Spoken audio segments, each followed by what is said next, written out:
What's up everybody, welcome to my management channel. My name is Andrei and today I'm gonna be doing an update on MMTLP and FINRA saga. I got the cash in the bag, stadium packed, born a rock star in this life, gonna live it up. And on today's video I will show you the real bombshell, and it is not a clickbait. I will show you my investigation regarding the recent articles. I will show you new article, I will show you the fight behind the scenes, and I will show you a lot of takeaways of very famous people regarding this problem.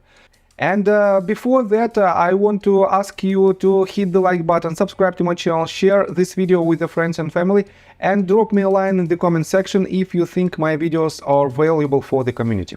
And before we dive deep into the news itself, I want to apologize because yesterday I made a mistake and mixed up the files. I posted a video and it was the video regarding MMTLP story, and unfortunately it was the wrong file. But for now I corrected everything, and you can find this video on my YouTube channel. So, and let's start with the news itself. Let me show you that we have another article regarding MMTLP story, and it is published on Bloomberg.com, and it is published just several hours ago, and it's titled "Don't Squeeze the Shorts." And guys, it is the article that is written by Matt Levine. And first of all, let me show you who is this person and what is he famous for. If you type in Google search bar Matt Levine doll, you can find that he wrote another article on Bloomberg back in the days on February 2017, and he titled his article like "Dole Food had too many shares." And if you remember, Dole Food is one of the first companies that was targeted by naked shorters. And when this company became private, occasionally, for some reasons, it was much more shares that it should be, and that was the first evidence of naked shorters. And this is the person who wrote this article. And I have to say that this article also wrote in order to protect the yesterday's article that was written by Alexander Osipovich on Wall Street Journal. And let me show you that this article also wrote in a very dismissive manner. Just take a look on these statements. If the stock somehow becomes not tradable, then the short sellers can't buy it back to deliver to their lenders, and they are stuck. Haha, prison. And the second statement exactly the same. So he is laughing at us. On top of that, he wrote this: "I'm sorry, this is so dumb." And here he allegedly proves his words about why it is so dumb.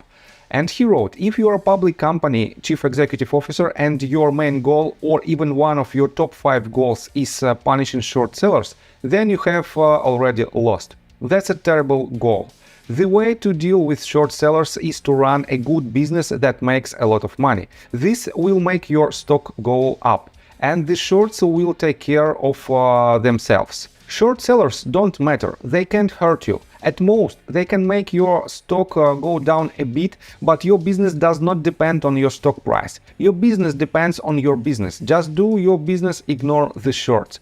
And this is also a misleading statement, because if the company goes to the public market, it intends to raise more capital. And the conditions of this capital, the cost of this capital, directly related to the share price. And if short sellers attack your company, definitely your share price becomes lower, and you will not receive the best possible conditions of the rising capital. And that is why this is a misleading statement. And I have to say that this article is written with the only intention to protect Alexander Osipovich. And definitely Alexander Osipovich retweeted this article, and he wrote, "Thanks Matt Levine for featuring my MMTLP story in your column today.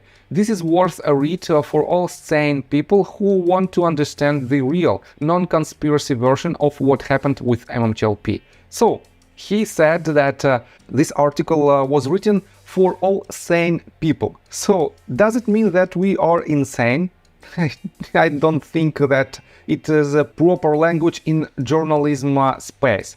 So, and guys, if you like my video and my investigation, just hit the like button for YouTube algorithm. I will show you even more impressive facts.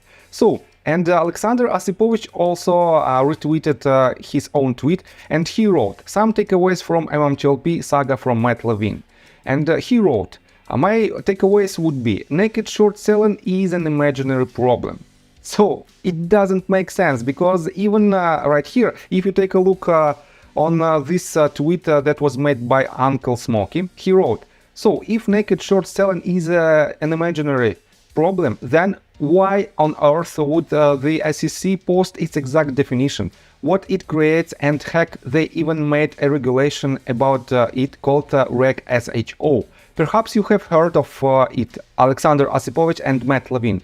Come on, you know your articles were bought and paid for." And here is the screenshot from the official Security and Exchange Commission website about the naked short sales, and that it is an illegal procedure. And definitely these two articles, and this article basically was retweeted by James J. Angel. As you can see, we are on his official Twitter account, and he's the person who represented our community in front of the Congress. And here he also retweeted this article because he likes it.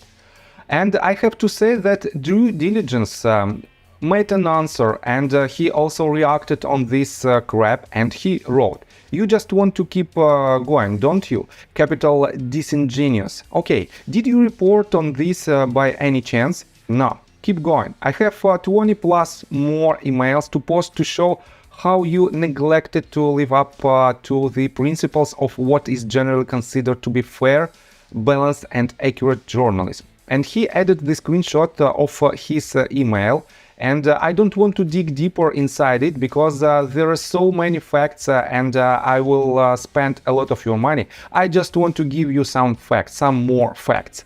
Let me show you how we strike back as a community.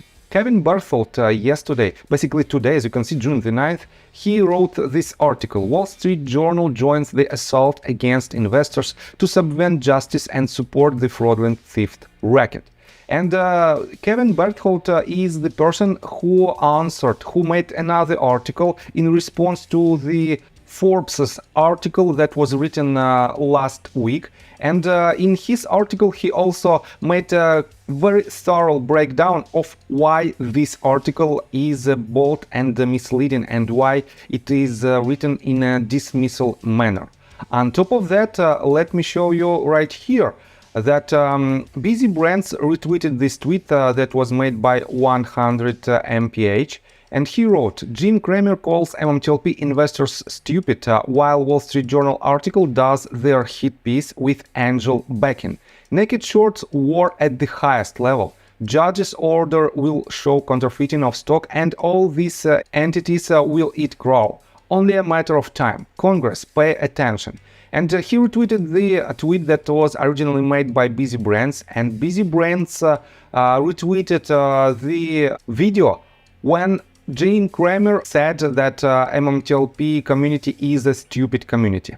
So, and let me show you what do we have on top of that.